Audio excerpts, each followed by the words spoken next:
नमस्कार दोस्तों, स्वागत है आपका हमारे चैनल आचार्य जागेंद्र मिश्रा में। दोस्तों, अगर आप अपनी लाइफ में कुछ नया सीखना चाहते हैं तो चैनल को सब्सक्राइब जरूर करिएगा। गुरुवार को गाय को खिला दें रोटी के साथ, ये एक चीज़, बरसेगा धन ही धन, गरीबी घर का रास्ता भूल जाएगी। दोस्तों, हमारे शास्त्रों में क्या होता है, गाय को माता के रूप में हम पूजते हैं, पर आज के समय में ऐसा बहुत कम देखने को मिलता है। आज की जो यंग जनरेशन है वो इस बात पर ध्यान नहीं देती है और ज़्यादातर इन बातों को अंधविश्वास बना करके इग्नोर कर देती है। पर आपको हम बता दें कि आज का युवा वर्ग जो गाय के सिवा कुत्तों को पालना ज़्यादा पसंद करते हैं, उन सभी को एक छोटी सी बात आज हम बताते हैं कि अगर आपके घर पर गाय के आपके अंदर भक्ति है या फिर गौ माता के प्रति श्रद्धा है तो वो आपके घर में बहुत सारी नेगेटिव एनर्जी को दूर करने की शक्ति रखती है। भगवान श्री कृष्ण ने भी इंद्र पूजा को बंद करवाकर गौ माता की पूजा प्रारंभ करवाई थी, क्योंकि गाय को प्रत्यक्ष देवता मानते हैं। गाय में 33 करोड़ देवी देवता का निवास होता है, जिसमें से माता लक्ष्मी जी का भी निवास होता है। और गाय की पूजा करने से माता लक्ष्मी जी नित्य निवास करती हैं और स्थिर वास करती हैं। गाय का दूध हो यानी गाय का दूध और गोबर और गौमूत्र, ये सभी चीज़ें बहुत सारी औषधि गुण इनमें होते हैं और जो भी व्यक्ति इनका उपयोग करता है वो कई तरह के बीमारियों से बचा रहता है। जिस घर में गाय रखी जाती है वहाँ कभी भी वास्तु दोष उत्पन्न नहीं होता, घर में सुख शांति का वास होता है। और पुराणों के अनुसार गौ में सभी देवी देवताओं का वास होता है। गाय को कभी भी सताना नहीं चाहिए, उनको झाड़ू आदि से मारना नहीं चाहिए, उनकी हत्या करना नरक के द्वार के खोलने के समान होता है। माना जाता है कि मनुष्य को कई जन्मों तक दुख भोगने पड़ते हैं। अगर हम साइंस की माने तो वैज्ञानिक भी कहते हैं कि गाय एक मात्र ऐसा प्राणी है जो ऑक्सीजन ग्रहण करता है और ऑक्सीजन ही छोड़ता है, जबकि मनुष्य सहित सभी प्राणी ऑक्सीजन लेते हैं और कार्बन डाइऑक्साइड छोड़ते हैं। पेड़ पौधे ठीक इसका उल्टा करते हैं। दोस्तों, गाय को माना जाता है गौ माता।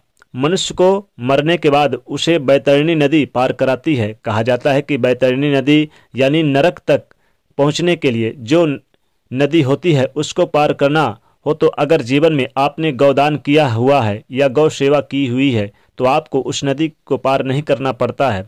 भारत में तो गौ माता को हम देवी का दर्जा देते हैं, माता लक्ष्मी जी का प्रतीक मानते हैं। और दीपावली के दूसरे दिन गोवर्धन पूजा के अवसर पर गायों की विशेष तौर से पूजा की जाती है। उनका मोर पंख उनको आज से श्रृंगार किया जाता है, सजाया जाता है। अथर्ववेद में बताया गया है कि गाय समृद्धि का मुख्य स्रोत है, समृद्धि और प्रचुरता का घोतक है, सृष्टि के पोषण का स्रोत है, जननी है। गाय के दूध से बहुत तरह के उत्पादन बनाए जाते हैं। गोबर से ईंधन और खाद मिलता है, इसकी मूत्र से दवाई और उर्वरक बनते हैं। इसलिए ये सिर्फ पूजनीय ही नहीं है बल्कि दूध देती है, बल्कि इनके होने से हमारे सामाजिक पूर्ति भी होती है।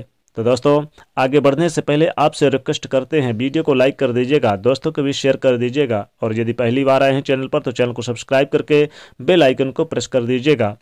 दोस्तों, 84 लाख योनियों के सफर करके आत्मा अंतिम योनि के रूप में गौ माता का रूप धरती है। गाय लाखों योनियों का वो पड़ाव है जहां आत्मा विश्राम करके आगे की यात्रा शुरू करती है। दोस्तों, गाय का कोई अपशगुन नहीं होता है।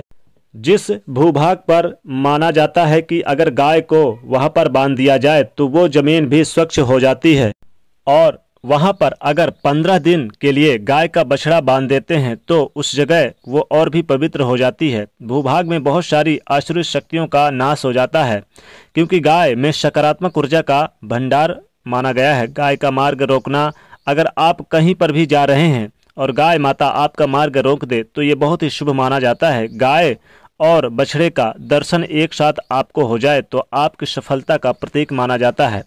अगर आपके घर के आसपास गौ माता घूमती रहती है तो इसका मतलब है कि आपके घर से काफ़ी सारे संकट अब अपने आप ही दूर होने लगते हैं और समृद्धि पूर्वक जीवन आपको मिलता है। गाय के समीप अगर आप जाते हैं तो संक्रामक रोग, कफ, खांसी, सर्दी, जुकाम आदि का असर बिना दवा लिए ही कम हो जाता है। अगर आपको गाय का अचानक से पूंछ आपको मार देती है तो ये बहुत ही शुभ संकेत माना जाता है। और काली चितकबरी गाय का ऐसा करना और भी ज़्यादा शुभ माना गया है।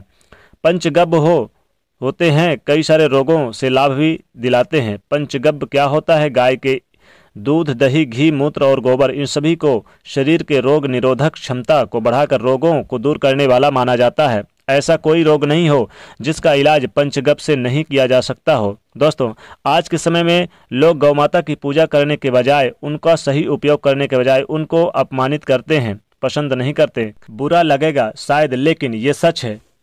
और गाय को रोटी देने से न केवल सुख समृद्धि की प्राप्ति होती है बल्कि बरकत भी होने लगती है। अगर आप गौ को पाल सके तो अच्छी बात है, लेकिन आज के मॉडल में जो युवा वर्ग है, जहां लोगों के शायद खुद के घर में रहने की जगह नहीं है, ऐसे में गौ माता को रखना थोड़ा कठिन है, महंगा हो सकता है। ऐसे में आप गौ माता को रोटी दें, कम से कम रोटी दें, और आप समृद्धि उनकी पूजा पाठ करने यानी कि समृद्धि प्राप्त करने के लिए उनकी पूजा पाठ करें। गौ माता को एक रोटी के साथ यानी थोड़ा सा गुड़ मिला के जरूर खिलाएं गौ माता को। तो आप अगर ये एक चीज़ खिला दे गौ माता को तो जीवन में धन की बारिश होती है और गरीबी आपके घर का रास्ता छोड़ देती है, आपके घर में बरकत होने लगती है।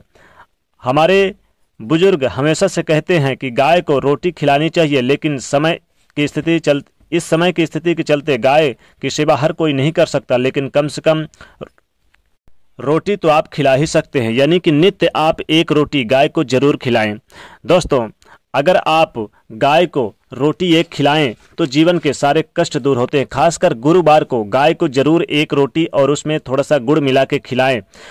गाय को गुरुवार के दिन हरी घास भी खिलाना चाहिए, लेकिन अगर आप गाय को काले तिल और गुड़ और थोड़ा सा उसमें एक रोटी यानी कि उसमें रोटी में गुड़ और तिल डाल के अगर गाय को खिला दिया जाए तो जीवन में सुख समृद्धि बढ़ती है और धन ही यानी कि धन की बारिश से पैसा ही पैसा होता है, गरीबी आपके घर का रास्ता छोड़ देती है। तो दोस्तों, निश्चित तौर पे अगर आप गुरुवार के दिन गाय को एक रोटी और गाय को रोटी में गुड़ या फिर घी या फिर थोड़ी सी हल्दी भी डाल के खिला दें तो आपके घर की गरीबी कोसों दूर चली जाती है। तो दोस्तों, वीडियो को लाइक करें, ज़्यादा से ज़्यादा शेयर करें और चैनल को सब्सक्राइब करें। जय श्री देव।